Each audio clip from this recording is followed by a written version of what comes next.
progetto è sulla manipolazione dinamica di oggetti, vale a dire oggetti deformabili senza afferrarli in maniera non prensile. E a questo punto avevamo un'illuminazione: perché non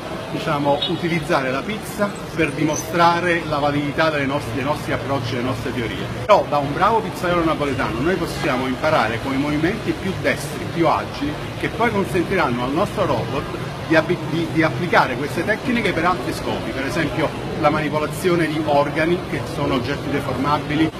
e quindi cercare appunto di estendere queste tecniche e cercare di arrivare alla frontiera, perché attualmente nel campo della robotica per le applicazioni industriali e tradizionali si riescono a manipolare oggetti rigidi afferrandoli con organi di presa, con pinze, con mani artificiali, mentre invece l'idea è quella di andare oltre. Rodiman è un robot che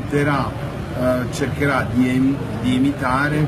la manipolazione di un disco di pasta del pizzaiolo, un movimento così talmente antico, però è un movimento della bimanualità. Che cos'è la bimanualità? È la collaborazione, l'integrazione dalla mano sinistra con la mano destra. L'impasto non è un solido, l'impasto è un elemento viscoelastico, praticamente è qualcosa che si lavora con la mano sinistra e la mano destra per formare quella che voi sapete tutti quanti, la pizza napoletana, solo che questi movimenti serviranno da studio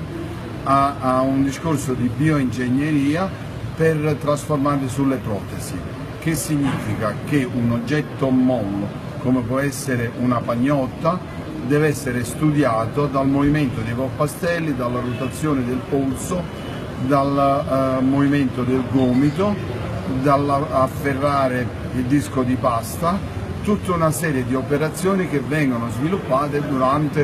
quando si ordina una margherita in qualsiasi pizzeria.